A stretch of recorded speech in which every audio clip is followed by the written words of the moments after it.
Hey, welcome to Beta List. I've got Zlatan Menkovic here, all the way from Amsterdam. How are you, Zlatan?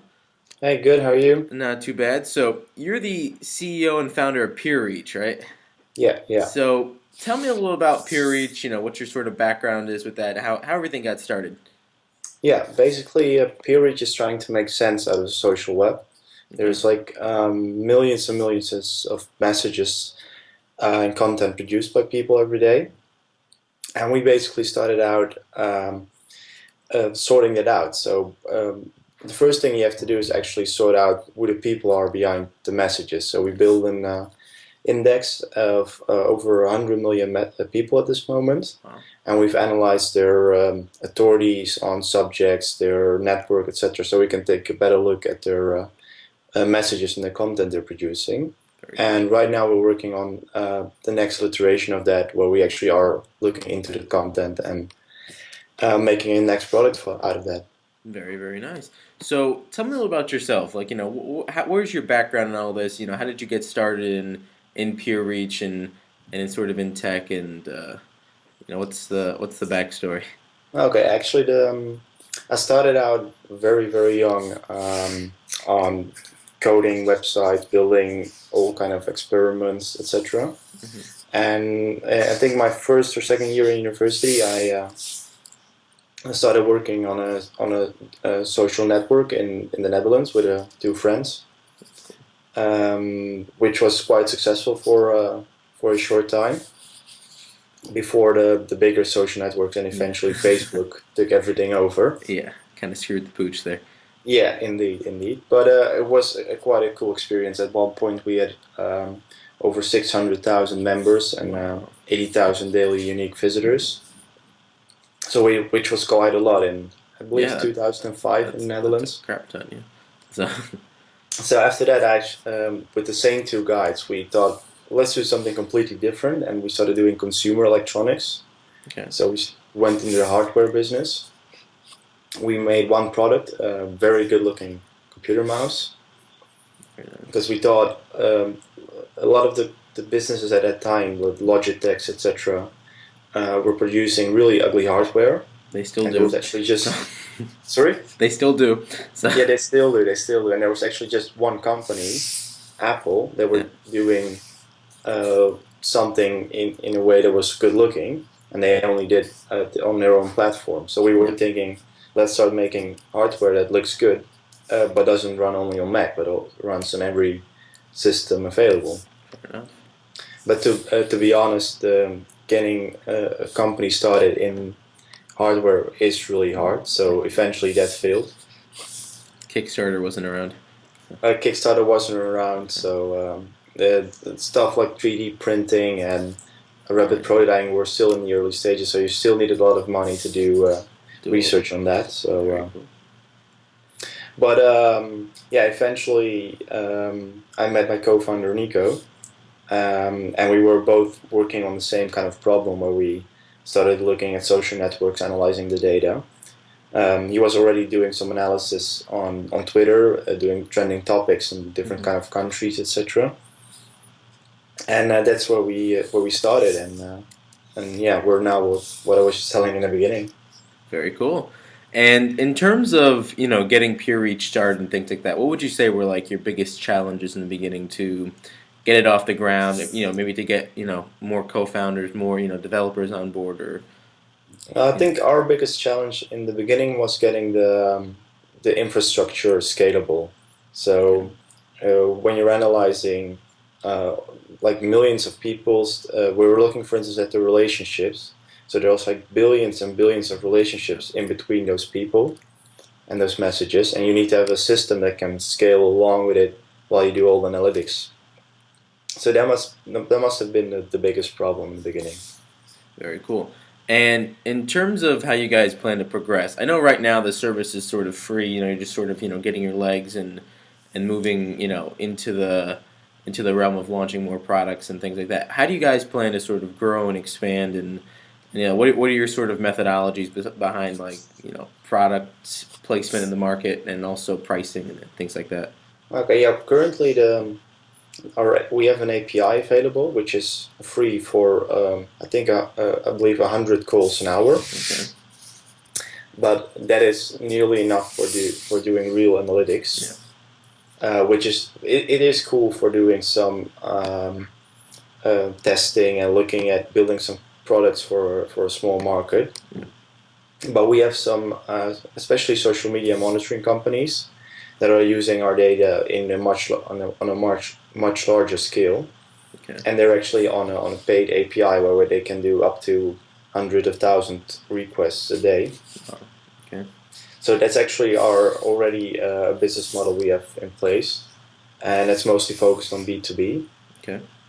and that's actually our what we already running, and our future products are going to be more in the consumer area, and where we can monetize more on other aspects of the data we have. Okay. Would you say it's better for companies to sort of start in that B2B range? Because I've seen the past couple of weeks there's been a lot of different articles and a lot of different folks saying that B2B is going to be the future versus consumer companies where versus who invests in either one. There are a lot more investments in sort of the B2B companies versus Yeah, the I think consumer side. there was a really interesting blog post I saw on Hacker News, I think last week, where actually someone made a graph of percentage Yeah. B2B investments compared to B2C investments, Yeah. and it was actually the same for the last 20 years, Yeah. and it's something like 80% B2B investments and 20% consumer investments. Yeah. So B2B is always the preferred, actually the preferred way for investors, because the revenue streams are much clearer and earlier on in the process. Yeah. While B2C is mostly a long shot. If you make it, you're gonna have huge revenues, Yeah. but there's a much larger chance of failure. So Okay. This is very true.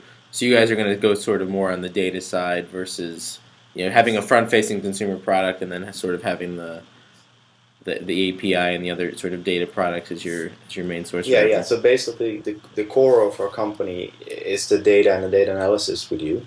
And our monetization strategy is of course being B2B, because B2B is actually the first market that's interested in this kind of data. Yeah, very cool. What sort of advice would you give to other companies out there, sort of looking around and seeing how to because for you guys, for example, in my mind, to sort of think, oh, let's pull the data. And actually sell it to companies is actually something like I would always just be like, oh, consumer product and run towards that, similar to a cloud or things like that. But to actually pull that revenue stream out of just making that clear, what sort of advice would you give to other companies sort of trying to take a revenue stream out of something or sort of create their pricing model and things like that? Yeah, I think first remark that it's not only pulling in data and reselling it. Yeah. It's the biggest thing is actually adding value to the data. So everybody can scrape social networks and store the data and resell it. Yeah. So that's actually it's still hard, but it's like the easy part. But Yeah. doing analysis on the data and actually converting data into relevant information, that's a different business, and finding the right analytics, finding the right stuff to analyze, that's much more of a value. Very cool.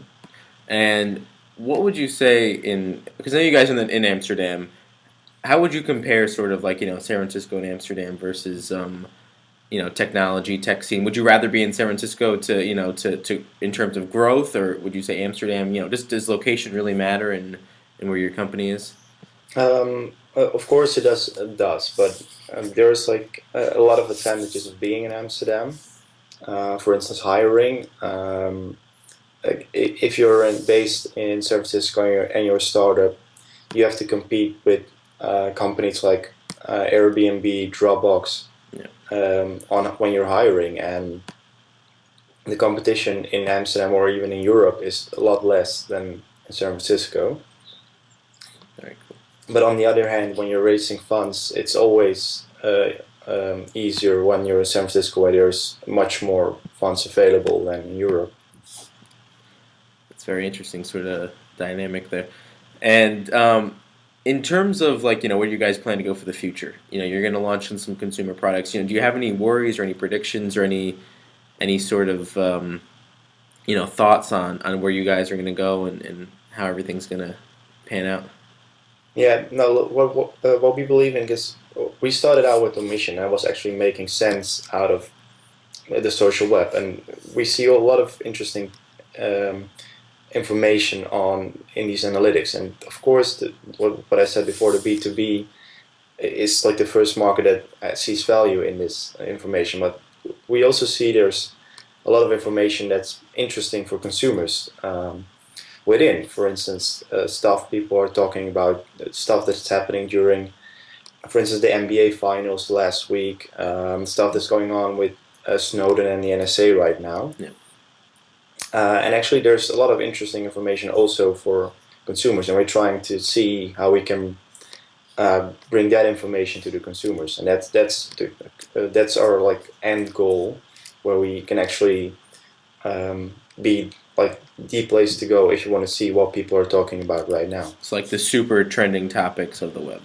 Yeah, something like. But it's not only about trending topic. It's also about finding the relevant information. If you want to know something on, for instance, startups, we know exactly who the people are that are authoritative on startups, that talk about startups, etc. Okay. And for instance, when you go to our website right now and you go to the startup list, you'll see over thousands of people that are talking about startups. You can add them to a Twitter list if you want, and you'll see exactly what they're talking about. But that's still not really consumer based. You want actually someone that doesn't do any logins or doesn't do any big stuff to just get to the information. So that's to be really easy to access. Okay. I mean, I also remember from using the app a couple weeks ago that you guys have sort of like an internal, like a clout type system. Yeah, we have some sort of ranking Yeah. on an influence, etc. But it's really focused a lot on the applications we use it ourselves. So Okay. it's not really comparable to what cloud does No, in yeah, that it's area. just sort of the ranking stitches. So that's more of like an internal thing versus actually, front-facing product as a score and things like that, right? Yeah, yeah. Very cool. And in terms of getting, like I said before, getting set up, getting, started and everything else, right now, how would you say, you've progressed so far and starting the company, moving on and how far are you, along, would you say right now? Because I know you guys have been Um, working pretty hard for the past couple of weeks and months. yeah, yeah. But if you look in the long run, we're still. I think the official term for a startup is it's like, while you're still looking. A startup is actually a company that's still looking for a product and market fit, Yeah. and of course we're still not there. And I think there's a long way before we're out of that phase. And sort of into thing. Well, Yeah, very cool, man. I can't wait to see what you guys are up for the future. I mean, you guys got a great front facing product. I mean, the data thank stuff you. is really phenomenal. What you guys can churn out with Twitter and just pulling all those different categories and rankings. So you guys Yeah, are going to good. be up for some real cool stuff in the next couple months. I hope so. Yeah, thanks, Jeff, Yeah, and thanks.